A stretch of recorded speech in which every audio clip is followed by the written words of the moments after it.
साथियों, YouTube channel चौपाल मारहेरा के माध्यम से आज हम उन हस्तियों को देखेंगे जिन्होंने भारतवर्ष का संसार में नाम रोशन किया है। वो राजे महाराजे हों या शारीरिक बलिदान या शारीरिक श्रेष्ठता दिखाने में। सबसे पहले हम जयपुर के राजघराने पर चर्चा करेंगे।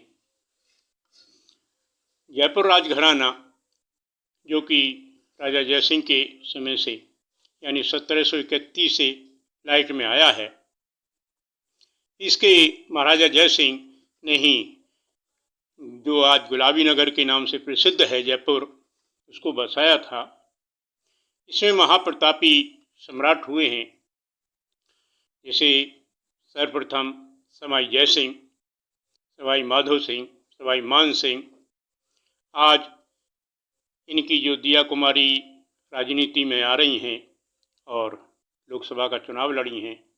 इससे पहले सन 1962 में गायत्री देवी महारानी जो सांसद चुनी गई हैं।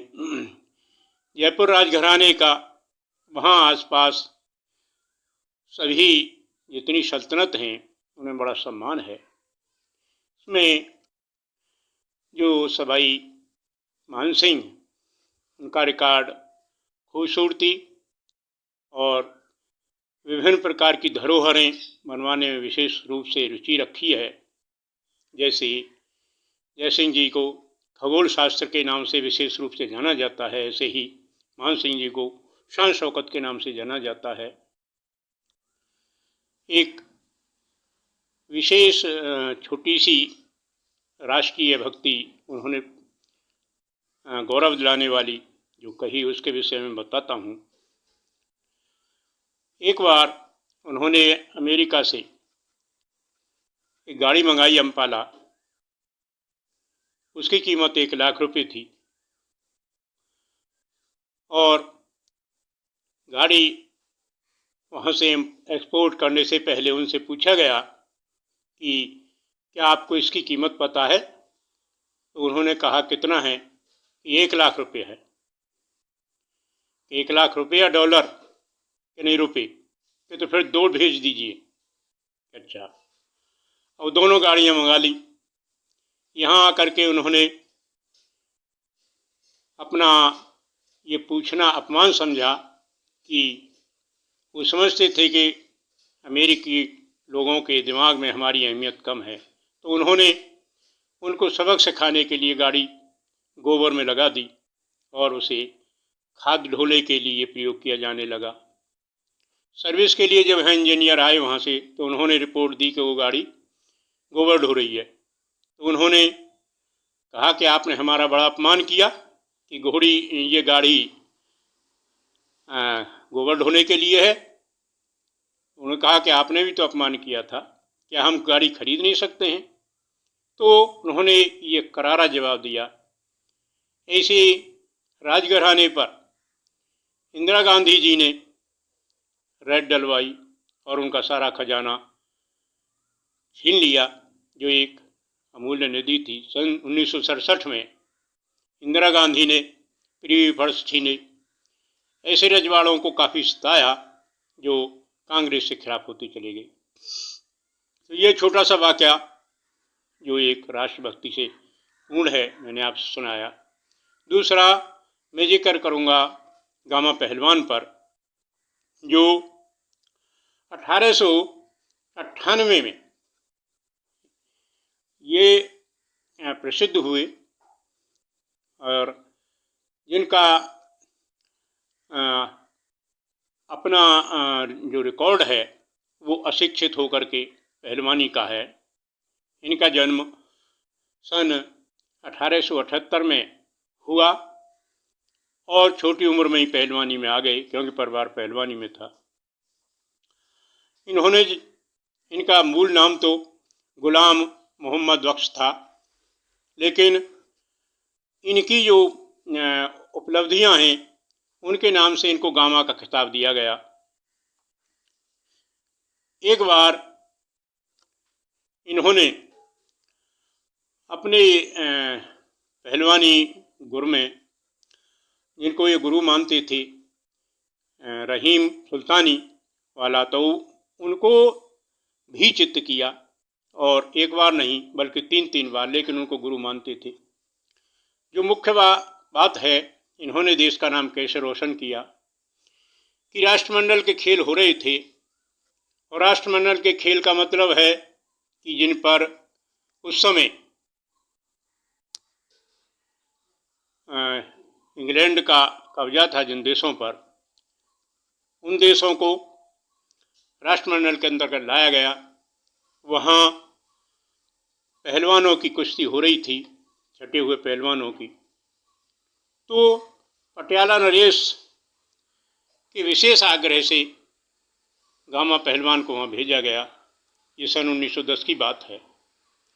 वहाँ संसार के 11 पहलवान चुने हुए थे, और इन्होंने कहा कि मुझको भी शामिल किया जाए। सब कहने लगे इनका कोई रिकॉर्ड तो है नहीं, पहलवान होते तो रिकॉर्ड से आते। में राष्ट्रमंडल में 11 पहलवान छट करके खड़े हुए थे, तो गामा ने उन्हीं को चैलेंज किया कि मुझे इनमें से किसी से लड़ा दीजिए।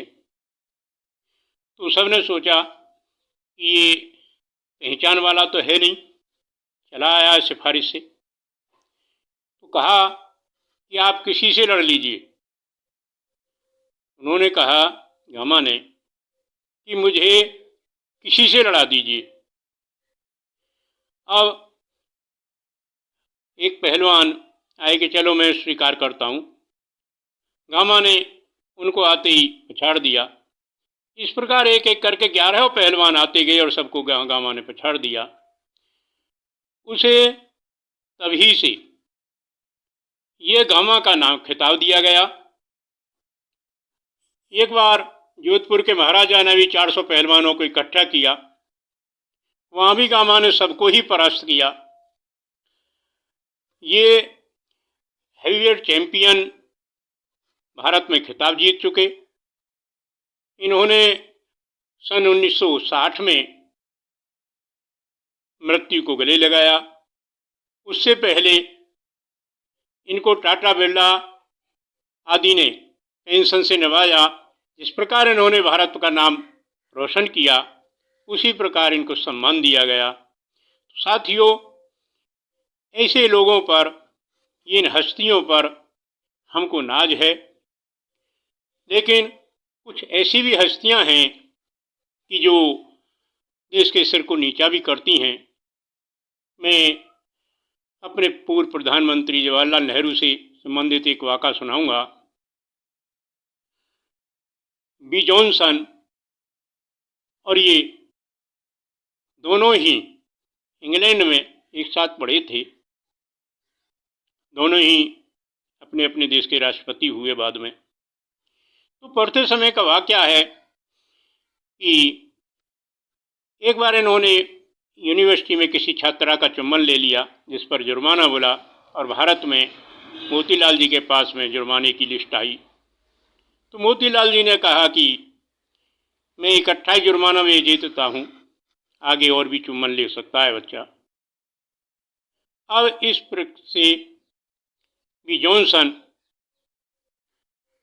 को अच्छा नहीं लगा।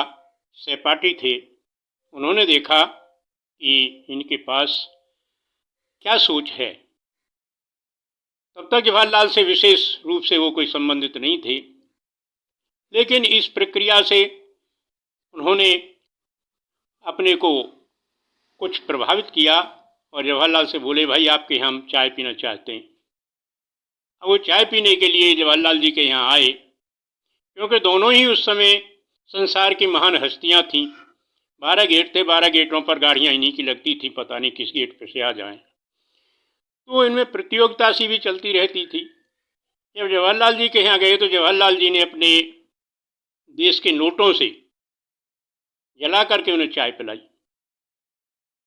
अब चाय तो उन्होंने पी ली, लेकिन साथ ही उनसे कहा कि आप भी हमारे साथ पास में आना, मैंने निमंत्रण है, चाय पर आना है।